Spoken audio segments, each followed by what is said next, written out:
Olá pessoal, sejam muito bem-vindos a mais uma aula da nossa capacitação em planta elétrica. E na última aula a gente estava falando, né? Começou sobre a parte de dispositivos de proteção, falamos dos disjuntores, né? Que nós temos diversas características que a gente dimensiona nele, né? O número de polos, a corrente nominal e as curvas e também a corrente de ruptura, né? E para a gente mencionar, principalmente, né, a corrente nominal dele, nossa corrente nominal tem que obedecer a dois critérios, né?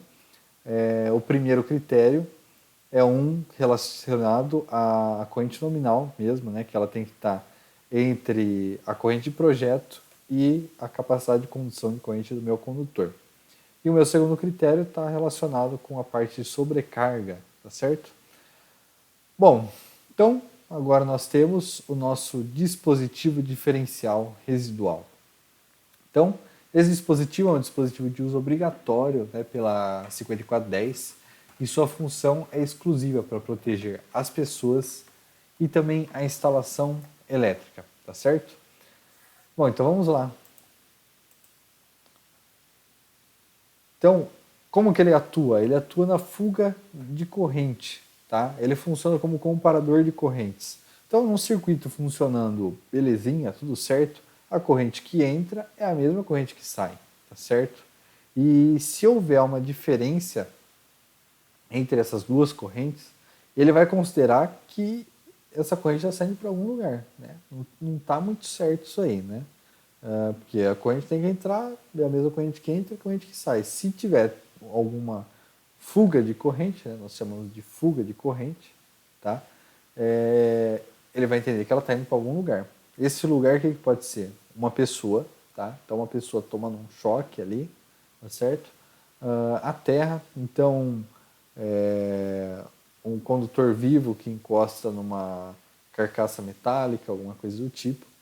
Ou também para instalação, né? Sei lá, uma viga de madeira, por exemplo, que o fio tem falha na isolação, passa para essa viga de madeira e aí pode estar resultando num incêndio, tá certo?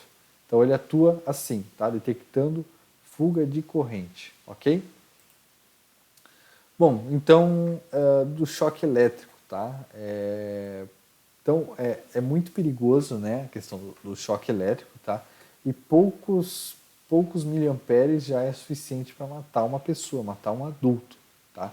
Então a gente tem aqui, ó, uma tabela do grau de risco, tá? Então olha só, 0,1 miliampere dá uma sensação de formigação, tá? Meio miliampere, então a gente tem já uma ligeira contração muscular. 10 miliampere, se nenhum efeito for interrompido em até 10 segundos, aqui, né, não termina, mas já é arriscado, tá com 10 miliamperes, ok? 30 miliamperes, risco de paralisia respiratória, 75 fibrilação cardíaca irreversível e 1 ampere parada cardíaca. Cara, então, tipo, com nem 100 miliamperes, né, nem 100 miliamperes é suficiente para matar uma pessoa, tá certo? Então a gente vê que esse dispositivo ele tem que ser bem sensível, né? Poxa, pouquíssimos miliamperes ele tem que estar detectando aí para salvar a vida de uma pessoa. Eu já adianto, tá? Ele faz isso, tá? Ele consegue detectar pequenas fugas de corrente. E como que ele faz essa detecção? Então dentro dele a gente tem aqui um esquemático, é mais ou menos assim, tá? Mais ou menos assim. Então o que a gente tem? A gente tem dois fios, tá? Um aqui está chamado de um circuito monofásico, né? Então a gente tem a fase e o neutro, tá? Essa fase e o neutro que nós temos aqui alimenta uma carga. Essa aqui é a nossa carga, ó, tá? E aí a corrente com tudo funcionando normal, essa figura da esquerda está funcionando tudo belezinha. A corrente que entra é igual à corrente que sai, beleza? Tá? Então o que vai acontecer? Tá? Pela lei de Ampère, a gente sabe que a corrente, né, o campo magnético que está nesse condutor aqui, ele é proporcional a essa corrente, tá certo? Só que esse campo, essa corrente está num sentido e essa corrente está em outro. Então, pela regra lá, né, da mão direita, né, claro que não vai funcionar porque com as duas mãos, né, mas a corrente de um condutor, né, que está num sentido, com a corrente do sentido oposto, os campos magnéticos gerados vão se anular, tá certo? Então, com os campos se anulando, então o campo resultante vai ser nulo, ok? Tá, então funciona belezinha, campo resultante nulo, ok. Aqui em volta a gente tem um núcleo toroidal aqui, tá? A gente tem um núcleo, o que acontece? E aqui tem uma bobina, tá? Então, vamos para a segunda situação, que é quando a gente tem um defeito no nosso circuito. Então, a gente tem um defeito, teve uma falha no isolamento aqui na nossa carga, tá? E aí encostou na carcaça, veio para a terra. Então, a gente vai reparar que a corrente que está entrando aqui não vai ser a mesma que está saindo. Então, olha só, tem dois fios, aqui está representado, né, por tracinhos, né? Então está entrando dois tracinhos, um tracinho vem para cá, para a fuga de corrente, e o outro alimenta a carga e está voltando só um aqui. O que vai acontecer então? Campo eletromagnético resultante não vai ser mais nulo, tá? Porque vai estar entrando mais corrente do que está saindo. Então vai gerar um campo magnético aí. Esse campo magnético vai ser induzido para o nosso núcleo toroidal aqui, tá? Vai ser induzido e aqui tem uma bobina, tá? Uma bobina. E aí é o mesmo princípio que a gente tem nos transformadores também, tal, da indução eletromagnética, tá? E aí vai induzir para essa bobina, tá? E essa pequena corrente aciona o dispositivo diferencial residual, que aí vai desarmar mecanicamente o DR, tá certo? Então é assim que ele funciona, tá? Com diferenças de campos eletromagnéticos, tá? Então quando tem um campo eletromagnético resultante, tá? Ele significa que está tendo uma fuga de corrente, tá certo? E aí ele vai desarmar. Então é assim que funciona dentro do DR, tá? Bem simples, né?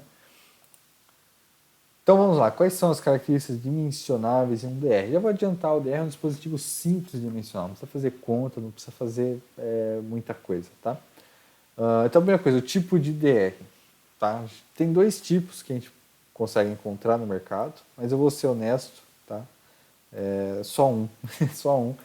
Tá? A gente tem o interruptor e o disjuntor. Mas, cara, eu nunca vi disjuntor DR, tá? Mas a gente ouve falar, tem nos catálogos a gente vê, mas para vender acaba sendo meio difícil, tá? Então, a maior parte é interruptor DR, tá certo? Então, ele vai interromper quando ele detectar uma fuga de corrente aí que a gente vai dimensionar, tá? E a gente tem o disjuntor DR, que aí vai mesclar a função do disjuntor, que a gente dimensionou na nossa última aula, com a de DR que a gente vai estar aprendendo agora, tá certo? Então, sensibilidade. Então, a gente tem padrões comerciais, tá? 30 mA e 300 mA. Os 30 mA para proteger pessoas, tá? Que a gente viu lá, né? Poxa, 100 mA, cara, o cara já fritou no fio lá. Então, e 300 mA é para proteção de equipamentos, ok?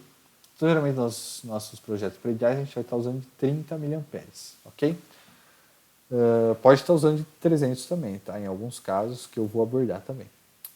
Corrente nominal. Essa corrente nominal eu já adianto que ela vai acompanhar a do disjuntor. Porque o DR, como ele não tem função de disjuntor, a gente tem que acompanhar ele, a gente põe em série, né? O disjuntor com o DR, né? Então o DR tem que estar aqui o disjuntor tem que estar aqui a montante, né? Que a gente fala. Quando está em série, essa questão de disjuntores, DR, a gente fala jusante e montante, né? Como se fosse rios mesmo, né?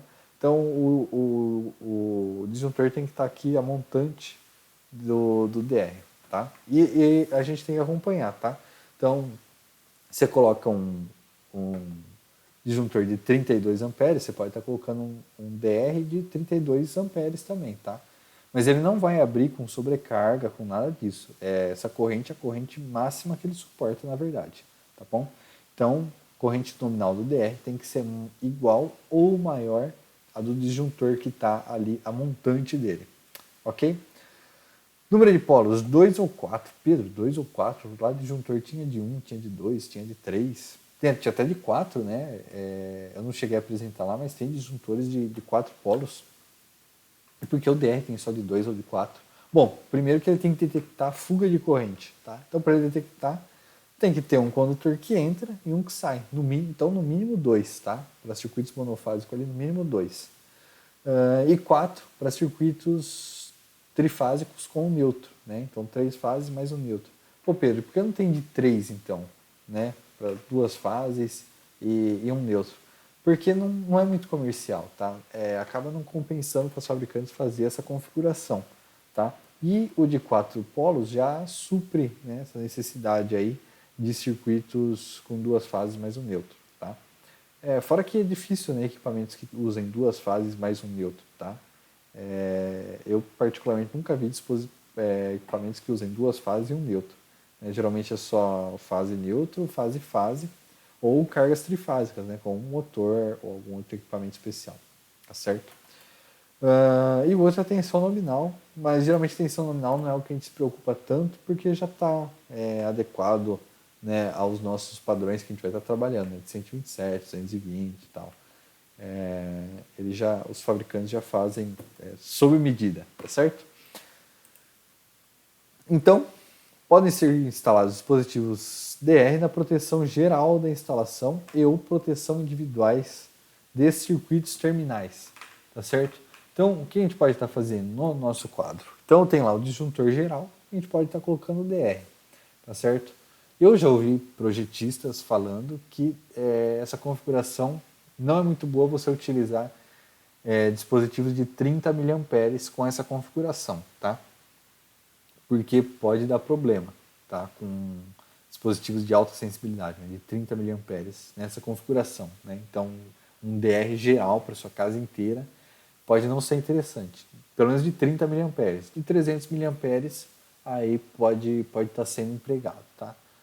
Mas isso é a opinião de alguns projetistas que eu já vi, tá certo? Não impede você, não existe nada que impeça você de estar usando um de 30 mA como um DR geral, ok? Pode haver coordenação para a utilização de mais de um DR, tá? Então, como eu falei, né, colocar um DR de 300 mA e depois um outro circuito com DR de 30, tá? Você pode estar fazendo isso.